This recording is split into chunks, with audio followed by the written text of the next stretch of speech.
Halo guys, lah terlalu semangat.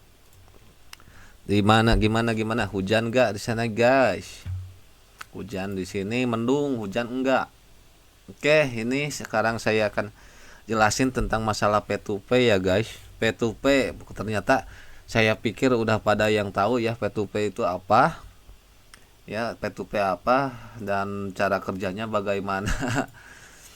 Nah, ini saya terinspirasi dari ini ya, dari yang bertanya pada saya ya.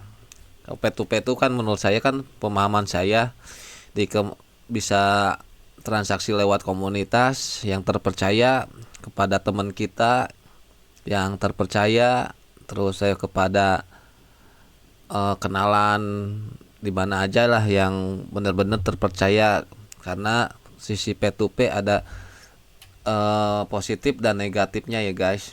Sisi positifnya kita nggak perlu banyak fee yang gede ya, banyak potongan yang gede, itu manfaat P2P ya. Yang keduanya P2P bisa kalau misalkan kita kepada orang yang tidak dikenal, maka akan mungkin kita kena scam ya sama orang tersebut. Jadi usahakan P2P itu kepada orang-orang yang udah benar-benar terkenal di komunitasnya, sudah ada cap trusted ya, cap trusted, atau udah di kalangan komunitas sudah terkenal lah pokoknya ya. Jadi kita tidak ragu untuk transaksi dengan orang tersebut.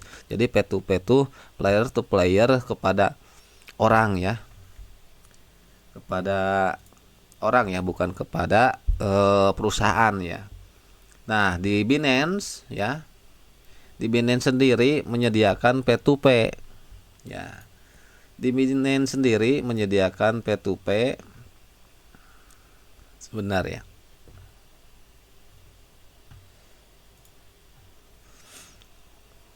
Ini di Binance sendiri, tapi di Binance itu harus kitanya KYC ya.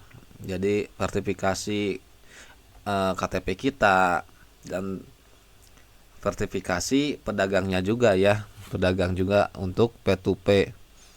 Ya, P2P itu ibarat kita beli ke warung, beli Bitcoin 5.000 ke warung tersebut.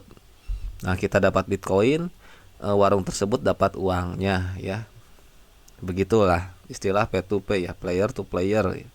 Kalau di, nah kalau ini ibaratin kita di mall. Binance itu ibaratin kita di mall. Di mall kan harus pedagang itu harus ada izin resmi ya, izin resmi dari pihak mall atau dari izin-izin perusahaan tersebut ya. Jadi Binance menghadirkan P2P tersebut.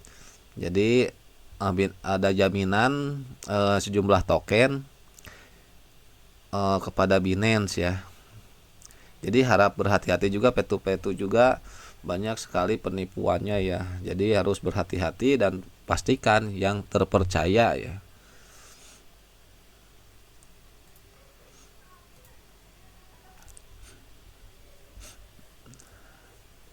Nah, pemahaman saya begitu tentang P2P. Nah, jika kita mempunyai koin dari hasil airdrop ya, dari hasil airdrop mempunyai koin. Nah, contoh jadi P2P itu bukan USDT saja ya, tapi bisa koin-koin lain seperti ini yang saya tampilkannya, seperti Sentis kayak gini ya, ini jaringan BNB kayak gitu ya. Jadi koin-koin lain juga bisa diperjualbelikan, tapi dengan cara player to player, tidak dengan uh, pihak perusahaan. Kalau di Binance itu dengan menyediakan P2P, tapi ada jaminan tertentu biar bisa uh, kita itu bisa berjualan P2P, atau kita membeli koin apa, membeli koin yang kita inginkan ya. Ini contohnya P2P ya. Ini yang kalau ada tanda-tanda kini biasanya kan iklan, dan ini kalau ada penyelesaian 100% kan biasanya berarti terpercaya ya. berarti terpercaya, tidak ada reputasi buruk ya. Kalau seperti ini, cuman kan harga-harganya kan tidak sesuai dengan keinginan kita kadang ya, terpercaya tapi harganya tidak sesuai keinginan kita. Nah pasti otomatis kita mencari yang murah ya, yang murah. Nah itu juga kalau misal ada rating-rating jelek kan bahaya, kita bahaya juga gitu ya, kayak misalnya rating-rating tidak ada penyelesaian, ada juga kan juga banyak penipuan seperti itu.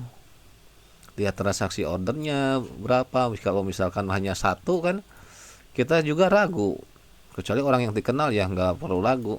Kalau tidak dikenal seperti ini misalkan banyak kan sekali kayak ini misalkan penyelesaian 168, kita kan masih ragu kan, masih ragu untuk transaksi tersebut di sini. Tapi ini bukan masuk ke mana ya, bukan penipuan atau apa, cuman kita masih ragu gitu ya,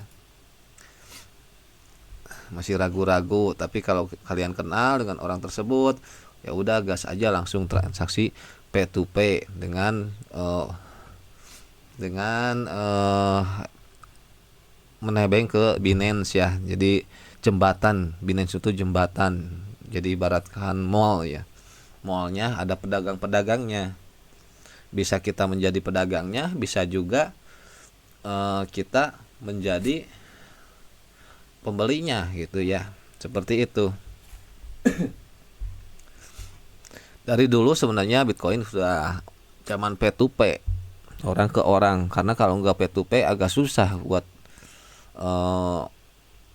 nyairin ke rupiah ya, kita di Indonesia jadinya kan jadi harus nyairin ke dolar dulu. Kalau dulu 2014 pengalaman saya P2P dicairin dulu ke dolar dulu. Nah ke dolar baru kita nukerin ke exchanger lokal dolar ke rupiah. Sangat ribet sekali. Sekarang nggak perlu kayak gitu lagi, kita harus kita koin langsung juga bisa P2P ya. Banyak plafon pihak penyedia exchanger lain, bukan Binance saja ya, seperti Bitget, seperti Bybit ya, Bybit bisa ada transaksi P2P tersebut. Nah ini ada penjelasan lagi ya, P2P berarti seperti itu. Ini nggak ada saya edit segala macam ya, karena penjelasan dari pembicaraan aja ya. Nah, jika kalian mempunyai koin seperti ini koin masuknya ya, bukan koin token. Ini USDT. Kalau kita mempunyai USDT doang, nggak punya BNB, nggak punya buat Gaspi, ini otomatis nggak bisa transaksi ini di transaksi wallet ya. Karena wallet itu bukan perusahaan ya, jadi kita bikin wallet dan sejenis ada ini nomor-nomor ya, ibaratin ini rekeningnya, tapi kita bukan di exchanger gitu, bukan di exchanger tapi kita di transaksi lewat wallet. Jadi kalau kalian mau kirim USDT ke teman kamu tanpa nggak ada BNB-nya, nggak bisa ngirim. Ini nggak bisa ngirim USDT. Jadi harus isi dulu BNB-nya. Sama juga dengan misalkan jaringan base. Ini harus ada ETH-nya. Seperti ini kan, ini ada ETH-nya, ini ada tokennya, token USDT. Ya ini USD ya. Token USD dan yang lain-lainnya. Jadi kalian bisa kirim dengan Gaspi tersebut ya, pakai ini, jadi harus diisi. Oke, mungkin cukup sekian dari transaksi P2P ya. Ini penjelasannya. Jadi P2P itu ibaratin kita membeli ke warung. Cukup simpel, membeli ke warung mempunyai barangnya, kita beli. Atau misalkan di komunitas, misalkan saya ada transaksi P2P dari saya, misalkan mempunyai Bitcoin banyak. Nah kamu bisa beli ke saya misalkan, tapi saya nggak ada koin banyak dan nggak P2P ya.